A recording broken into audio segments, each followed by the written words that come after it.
Time for another story about Japan. The story begins with me constantly searching for a way to spray Japanning on because doing it by hand is incredibly dirty. Not only that, it may be beneficial to spray on Japanning on castings that are very ornate or in places that might be difficult to reach. And overall, I believe it might just be a better application process, just like spray painting comes out nice over brushed paint. So, literally months of excessive studying have gone into me trying to find the right application medium, and the right recipe and ratios of these three ingredients here. If you recall my previous Japanning video, the recipe was 50% turpentine, 30% asphaltum, and 20% boiled linseed oil.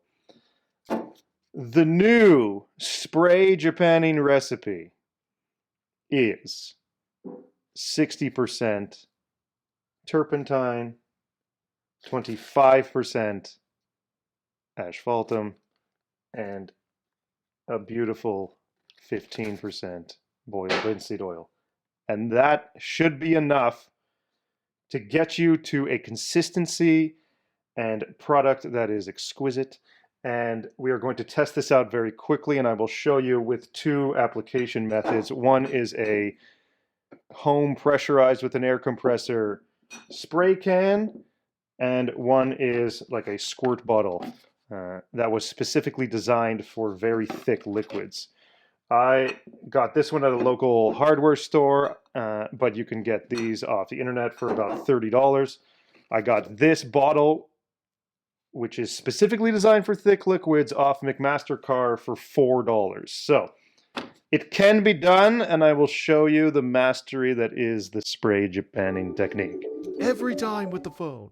What we have here is a Stanley transitional hand plane that is in dire need of a new coat of Japanning. This specific plane is part of a series of YouTube videos where it travels across a few YouTube channels, and each channel gets to contribute in one way or the other. My contribution is obviously the new coat of Japanning, as well as my brazing fix here, because unfortunately this casting was broken. The previous entry in this series was over on the Wood by Wright YouTube channel, where James Wright fabricated these incredibly fancy knobbery, let's say. And after this, it will be going to Uri Tuchman in Germany, where he will be engraving the lever cap to make it exquisitely fancy. Then he will be sending it to Rex Kruger, and Rex will be fabricating a new sole and plane bed out of some fancier wood, I'm assuming. And finally, we go over to Green Beetle to remake the actual cutting iron. Regardless of all that, you can follow that along if you please. But if you would like to learn more about the Japanning, we will take these and get to work. Now, to make things perfectly clear, you will not be spraying Japanning until you have made the recipe at least 24 hours beforehand and in another container than the one you are spraying with. At the bottom of every Japanning recipe container will be undissolved asphaltum, and that will not spray through here very nicely. And if it does, it will leave this all grainy. So you want to have a nice, beautifully clean selection of Japanning here. You can run it through a sieve if you somehow have a fine enough sieve. I don't know. Otherwise, please refrain from doing that. Now, if this is coming out of the bottle horrendously, it's probably too thick. And the reason I did not give you specific volumetric measurements and just percentages is because every type of asphaltum is different. The grade of it, like the fineness is different. Different turpentines are of different qualities. They might dissolve more or less of this asphaltum. or the boiled linseed oil might be different as well. So you just need to get to a consistency that is sprayable, whereas the rest of the minutia of the recipe is kind of not important in this case. So let's go ahead. I'll give it a test spray. You can kind of see it miss very nicely. It's heavier on the sides for whatever reason. I don't know. That's just how this bottle works. But for this application, it should at least be misting out of here. For the pressurized can option, once you give it a shake, it kind of comes out fairly thick. See that? It's more, it's definitely more thick than you have over here. So this one, I kind of just added less turpentine. It's really the turpentine you're only adjusting here. But let's try and give this a spray and just see how it goes. Now I'm doing an incredibly light coat, barely making this thing black because this is so thin it's going to run. And that's fine. This is just the first coat. With spraying, you're going to have to do multiple coats. It's just the way it is. And you kind of do multiple coats usually anyways with brush on, but in this case you're going to be doing even more than that. You can let this drip or let this settle and it'll stop dripping once most of that turpentine evaporates away, and then you'll have a thin coat on your wonderful japanned item. I would like to quickly mention this, which is high heat silicone tape. This tape can withstand the baking process that is necessary to cure japanning. I believe it goes up to 500 Fahrenheit, whereas japanning baking is usually maybe max 450. So this is very useful for covering things like threads, and I just use a cut up earplug to clog the threads on this side.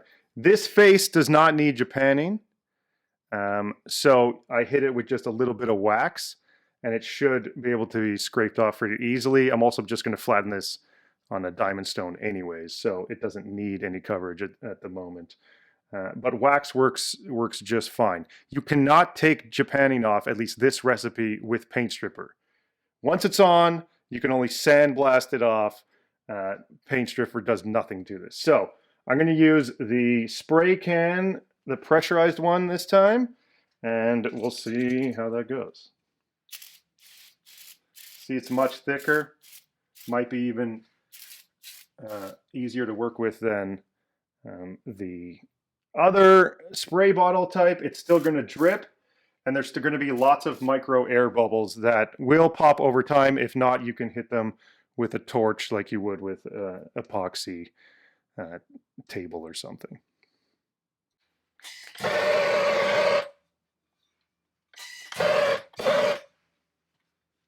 So it's almost done dripping. I'm going to get rid of the bubbles and things if they don't pop.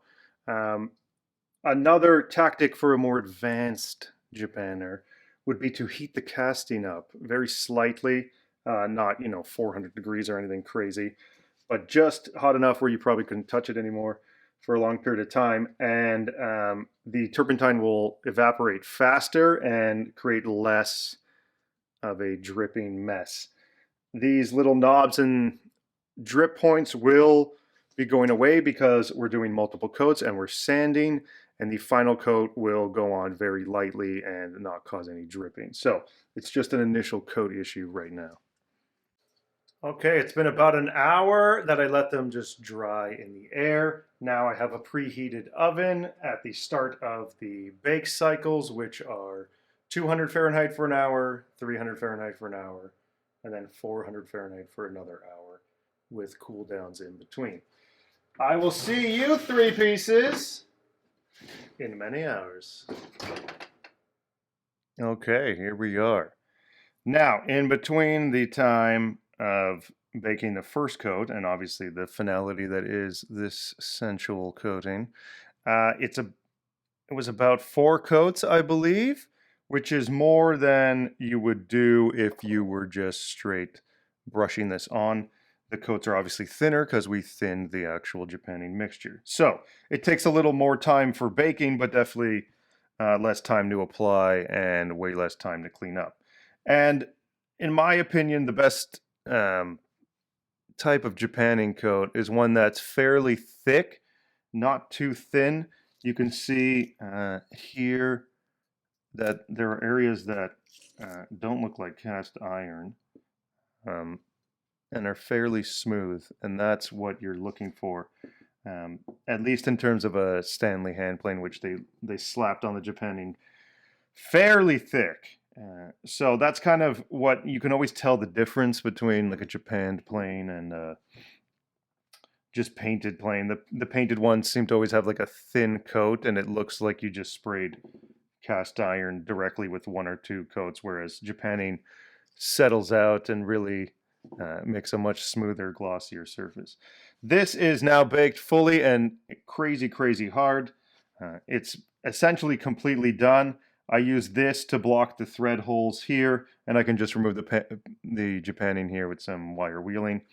I use the heat tape to block the threads on here, and if this needs cleaning, I can just go with a little file or a little ice pick or a razor blade and clean the threads a bit. You can also remove this threaded stud if you have the appropriate tooling, which is not as common. I'll also, this waxed surface here will allow the Japanning to come off really easily, and I'll be sanding this flat anyway, so I didn't mind that was Japanned. Anyways, this is a great result for minimal effort for Japanning, which is usually much more involved. I hope you can use this in some form with your hand plane or any other type of Japanning based restoration. Spray Japanning really does work, and I'm really happy to share this with you. Hope you all enjoy. See you in the next one. Later.